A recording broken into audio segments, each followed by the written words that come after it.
السلام عليكم.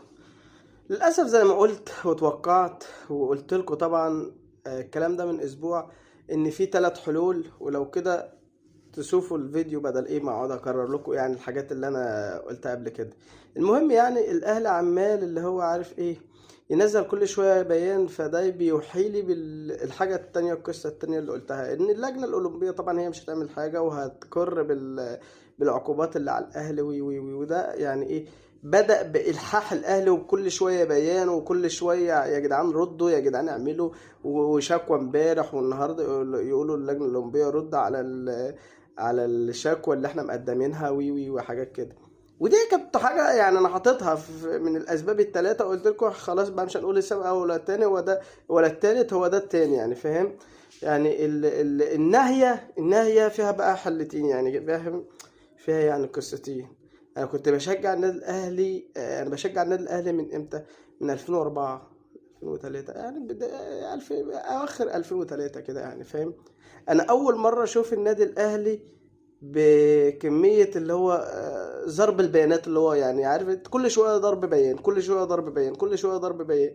فيعني عارف انا خايف من ضرب البيانات دي توحيلي بحاجات 2018 و2019 و2023 في بيان الكاف، ونقعد ننزل ويا جدعان وايه، والجماهير بتنسى وننفض بعد كده. اللي عايز اقوله في النهاية ان النادي الاهلي لو اتهزم في المعركة اللي هو داخلها دي، اصل بسميها معركة ليه؟ انك انت دخلت نفسك فيها بكل عارف انت شموخ وكبرياء وكل حاجة وعظمة النادي الاهلي. فانت لو خسرت المعركة دي، انت للاسف انت خسرت نفسك بطريقة ساذجة يعني معلش. المسؤولين في الزمالك يستحوا ان هو يعملوا الغلطة يعني اللي احنا عملناها. طبعا لغاية دلوقتي مش غلطة، لغاية دلوقتي انا في ظهرهم لان مفيش غلطات لغاية دلوقتي هم يعني عملوها من وجهة نظر انا ومن دماغ وتفكير انا باللي حصل. لا ده وجهة نظر ان هم عملوا الصح، بس يا ترى هم هينجحوا في الصح ده؟ الله اعلم.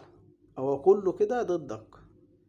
فانت لو هتعمل الخطوات اللي انا برضو شرحتها في الفيديو، قلت لك ان انت بتعمل خطوات عشان تعلي للشكوى في الفيفا بقى والكده والكلام ده، انا هديك شابوه وامشي معاك.